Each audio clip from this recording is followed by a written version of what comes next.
I watched the F1 movie in theater a 4 whole times, and it's not for the reasons you think.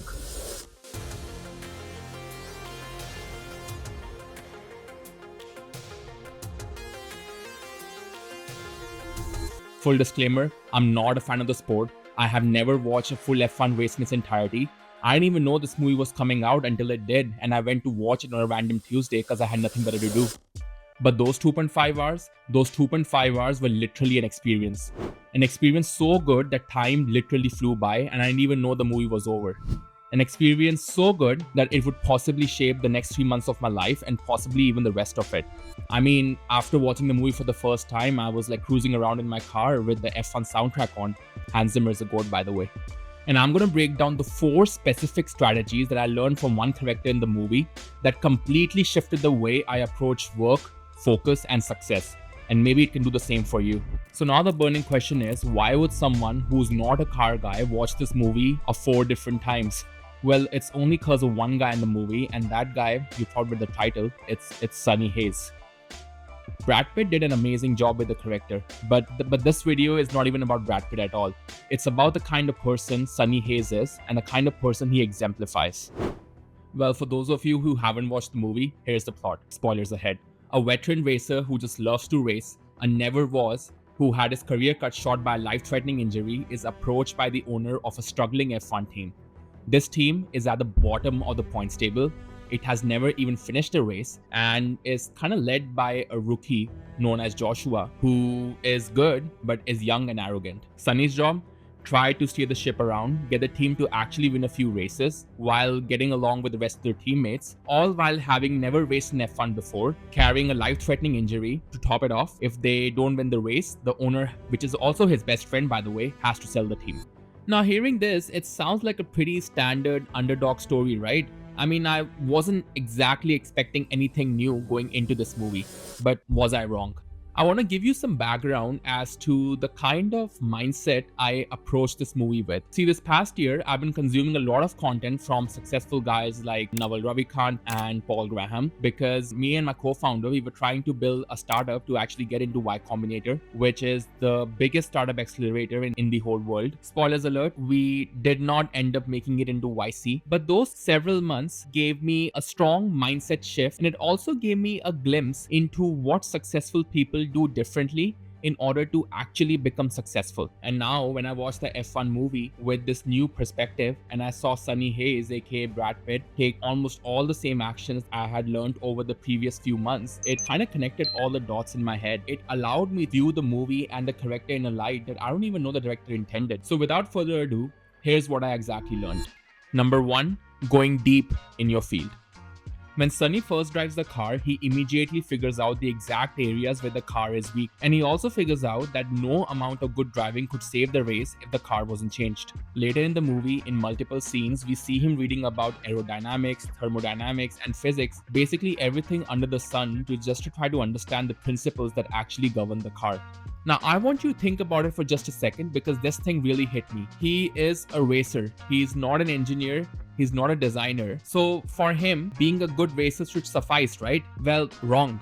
Not only did he know about the exact physics and the laws that govern the driving of a car, he pretty much knew every rule while racing in F1, and he pulled them out as and when needed in order to give him a competitive advantage over the others. Some of the examples are clipping the wings of the other cars with his car, forcing the safety car to come out, which slowed every racer on the track down, intentionally delaying his start time to have warm tires, and also spending more time in the pit lane just so he could slow the other drivers down. You see, all this was only possible because of the kind of knowledge he had about his field. Number 2. Becoming the best on nothing. You see, Sonny Hayes wants to become the best on nothing. He doesn't settle for mediocrity or even the second place. He wants to become the best in the world, and that's exactly what he accomplishes at the end of the movie. We see instances of this philosophy throughout the movie. Him getting pissed at Joshua celebrating for coming 10th place, even though that was the first race they finished ever. Being the first person on the track every day, not caring if anyone else was watching. Spending all day in the simulator. Waking up early in the morning every day, doing sit-ups or studying car mechanics when he couldn't sleep, and being so efficient with his time that he chose to brush his teeth while taking a shower. Now, this last one might be a bit overboard, but that was his pure obsession with being the best. Number 3, never touching his phone.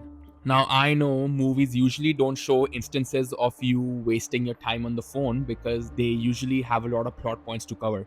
But hear me out for just a second. There were a lot of moments in the film where Sonny was in deep thought and he was thinking about a hard problem. Instead of getting distracted or scrolling his phone, he chose to think about the problem, but instead adopted a different strategy. He literally threw balls against walls and caught them for hours. He had a pack of playing cards from his gambling days, and he randomly used to flick random cards across the room. But if you pay close attention to this, you will notice that even though his hands were always busy, his mind was always thinking about the race or the problem. Now, I actually did some research on this, and here's what I found.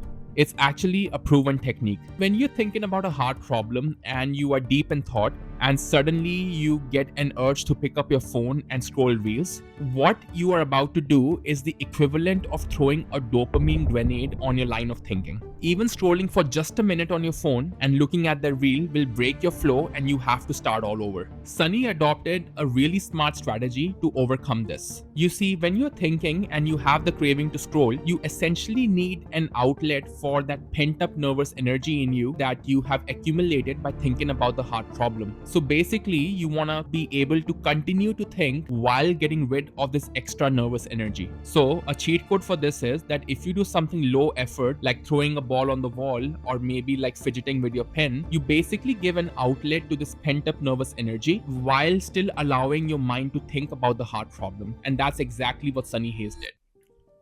4th, doing what you love.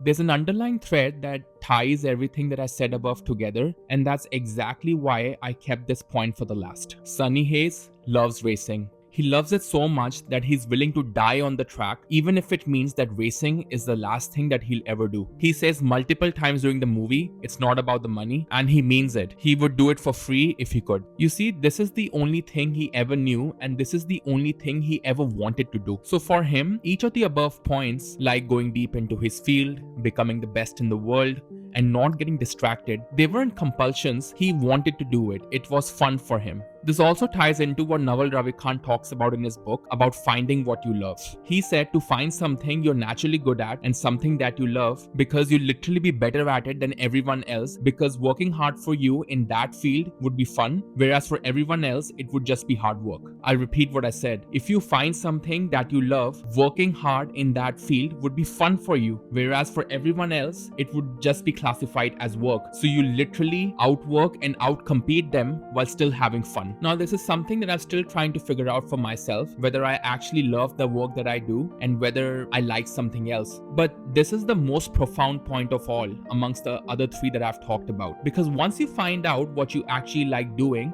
then all the above 3 points become a byproduct, then something that you have to do manually. So in conclusion, these are the 4 things that I learned from Sonny Hayes that I've also tried to incorporate into my daily life, and I have seen that they have made a really positive difference. In a world where we are distracted, trying to do 1,000 things at once, a character like Sonny Hayes is literally a breath of fresh air. He proves that even in this distracted modern world, the fundamentals of being successful and success remain the same. And I've also found out that sometimes the most unexpected movies teach us the most about life. And sometimes watching the same movie 4 times is exactly what you need to get it right.